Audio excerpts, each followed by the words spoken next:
Let's now talk briefly about peer reviews. Why peer reviews? First of all, what is a peer review?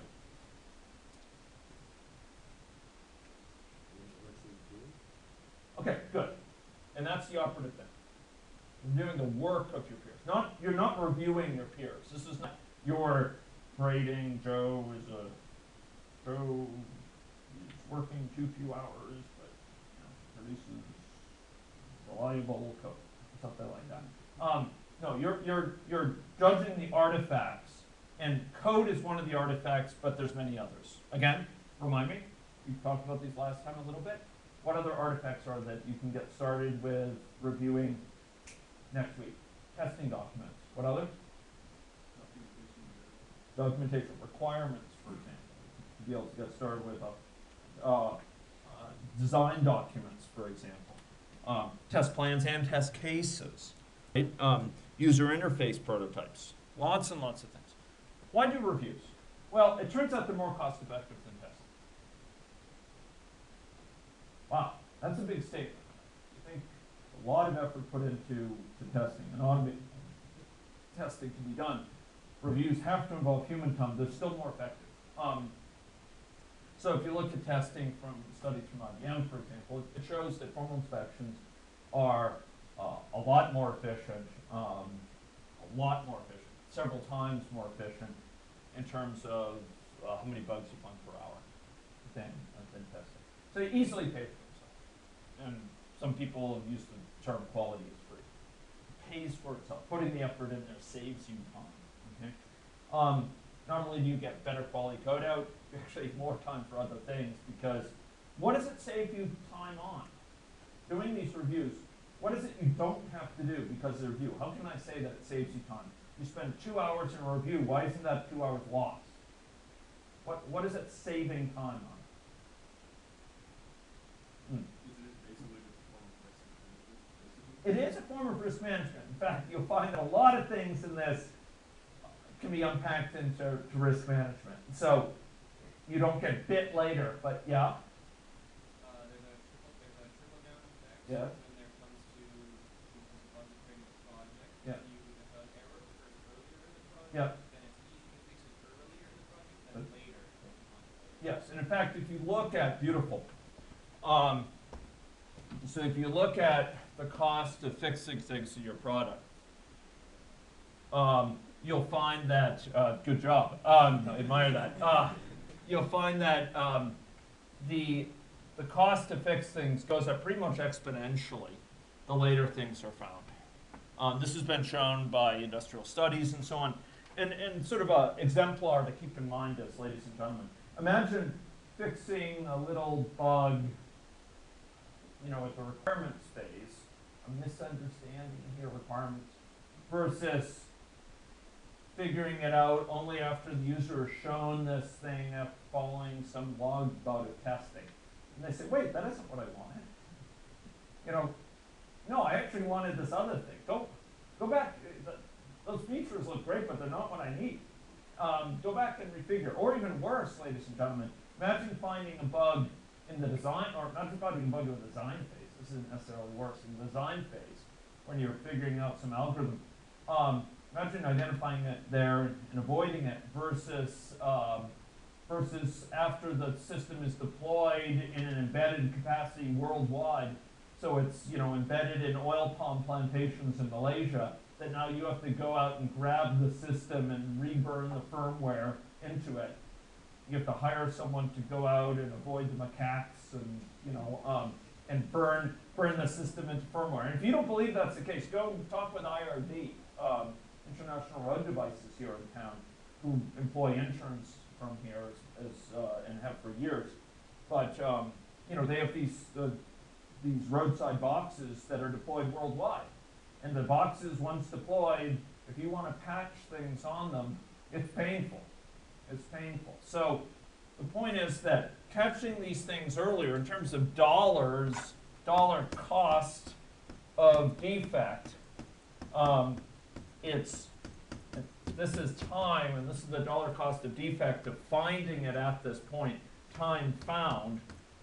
You're going to have, the later you go, goes up exponentially in terms of the costs. Imagine finding it in requirements phase versus when you throw code out.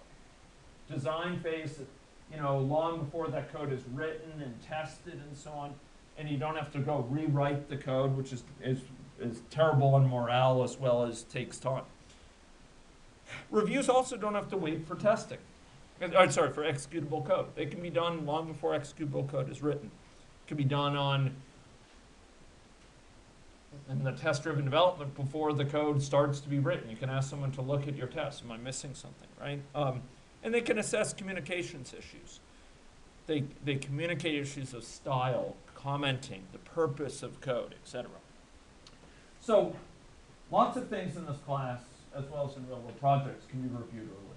Requirements, marketing documents, UI design, elements of the design of the system, what the data structures are, overall classes, unit test plans, unit implementation for test cases, etc. High-level tests, okay?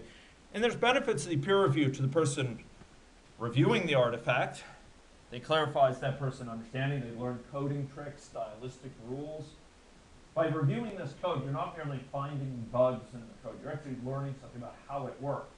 And if the person who wrote it leaves the team later, or they're not available, you might have a pretty good sense about how it works. So you could take that to the front and actually do work with that code. For the person whose artifact is being reviewed, of course, it improves their techniques. They learn themselves. They get feedback which may improve how they go about things, and they of course have bugs identified or problems identified much sooner than it getting to testing or after testing, and it helps spread knowledge around about the code base, knowledge of standard coding styles, and it helps code to be written with other people in mind. It helps the code. The fact that your code is going to be peer reviewed and all of your code is going to be, each of you is going to have a formal inspection, and I want to see lots of informal peer review. That's going to get motivation up to name things well, to have the code be cleaner, to have nice comments in there from time, that document its flow, use assertions. All those things are good, and you're more likely to do that if you know someone else is going to be looking at it shortly, particularly if it's the person sitting next to you.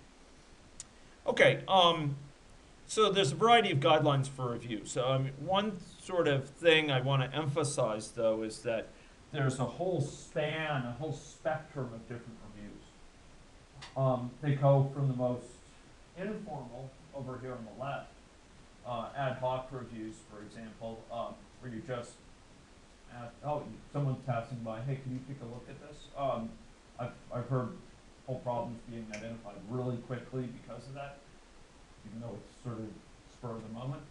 Pure desk checks, where you ask, hey, could you take a look at this code? Maybe you pass it to them to take a look at for the next few hours while you're off eating or what have you. They look at it, overnight. You get back to it tomorrow with their feedback. Pair programming. How many people here have done pair programming? Okay. Fair number. It's a great practice. It's just a great practice. It's fun. You learn from each other. You catch different things. You spread that knowledge around.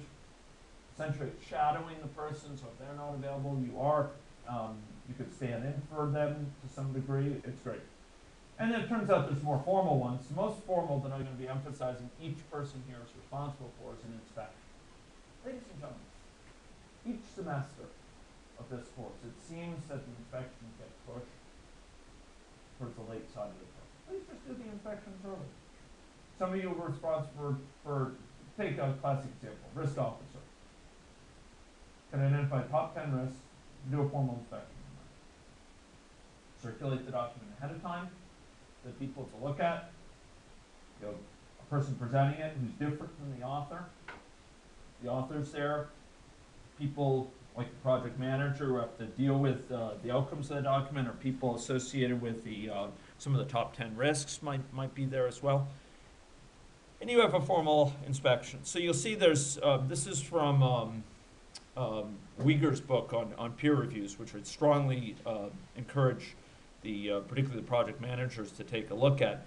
but you'll see there's a set of different activities which are expected for different review types. The most formal here involves planning ahead of time, preparation ahead of time. There's a formal meeting. There's formal corrections that get verified. Okay, they actually get checked by someone. Did they in fact fix this? Okay, and then there's some less formal ones. Please, folks, do lots of these sort of down on this area of the spectrum. Pair program, peer desk check, ad hoc review. Every one of you is responsible for undergoing an inspection. Okay, and you'll find in my slides that I put up on the site, you'll find descriptions of how inspections take place. Here are some best practices for them.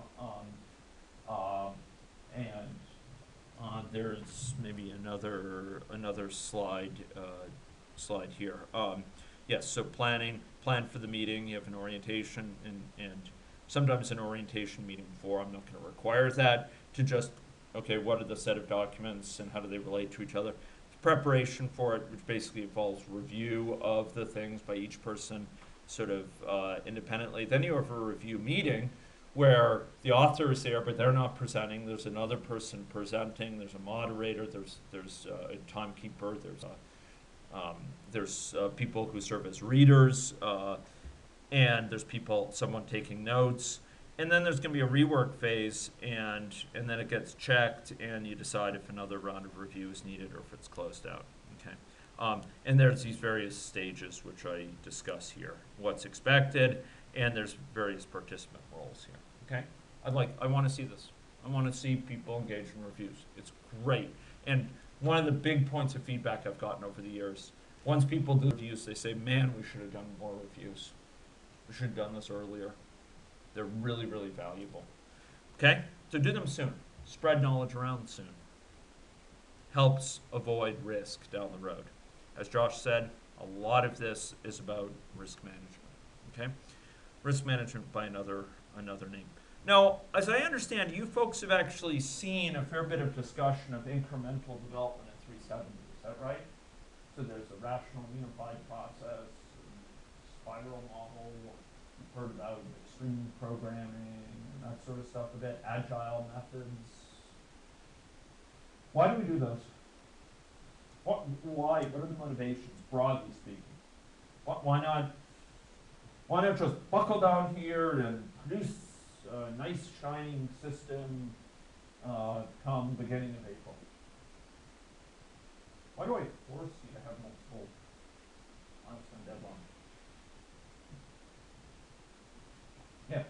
So that you do not leave an unhealthy amount of time till the end in this class, which would probably happen if we didn't have milestones. Indeed. And also to not have anyone burn out, so that Good. you have milestones that basically give you an accomplishment halfway through the task instead of having a 3-year project that you don't get any accomplishment until the very end, and everyone will burn out. Great motivation. How about some others?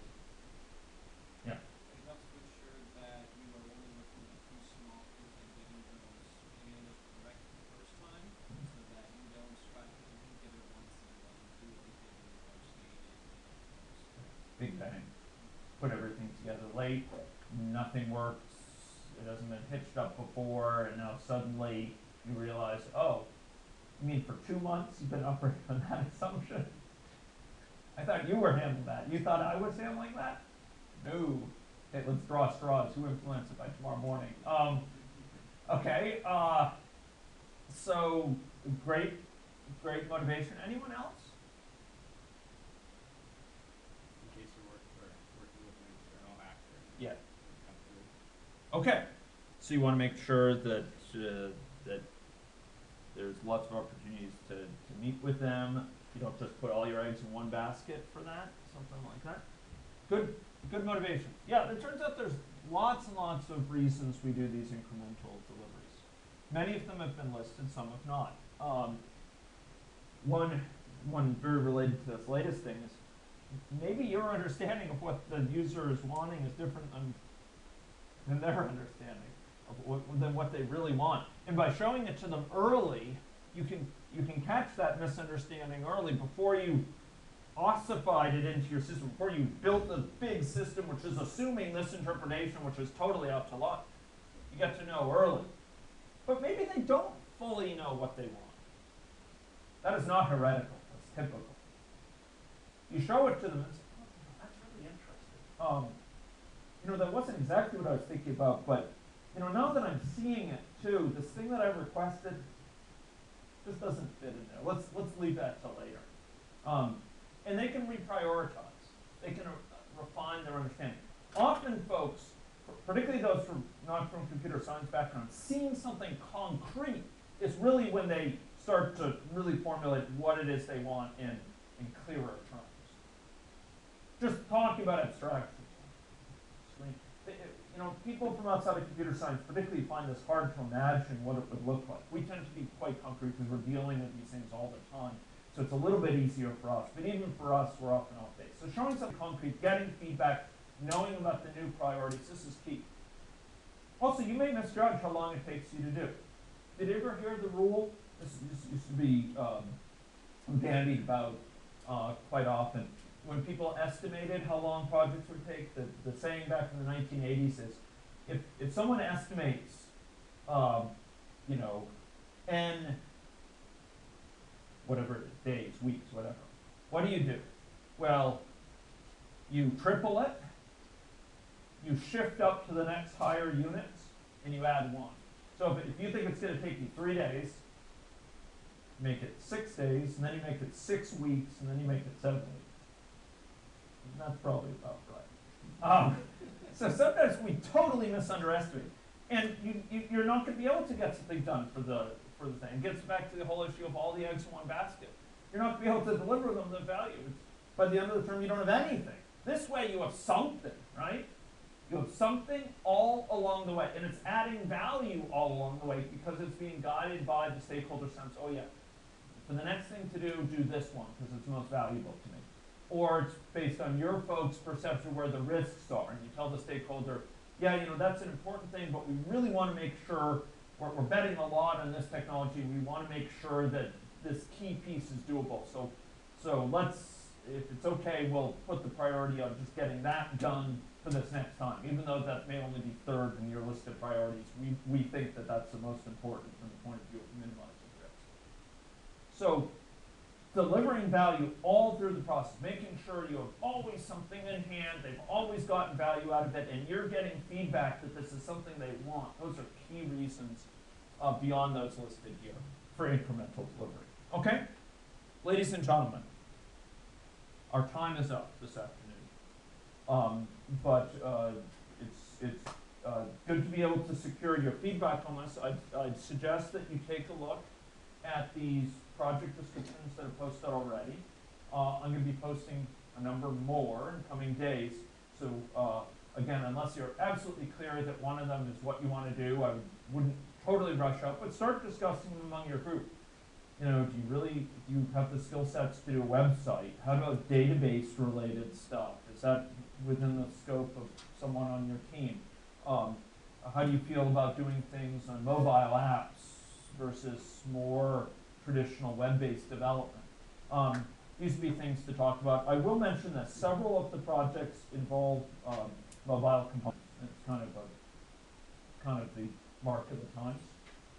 We do have some phones and tablets that could be lent to teams. It's a small number, but if teams are doing something that involves Android, we can lend out for probably the length of the term, a phone or two and a tablet or two for you to try things out on. Okay? Okay. And also the tech staff will be glad to help set up resources for you, VMs to get going with Redmine or whatever. So you can work directly with them. Do you know Merlin? Merlin and Greg Oster and so on. These folks, you can tell them, you're working on a 371, they know the shtick, and they've done this many times before, so you can tell Merlin basically, for 371 Team 1, we need a VM set up with Linux on it, and we want administrative permissions so that we can install our own software for XYZ. Okay? Okay. Good.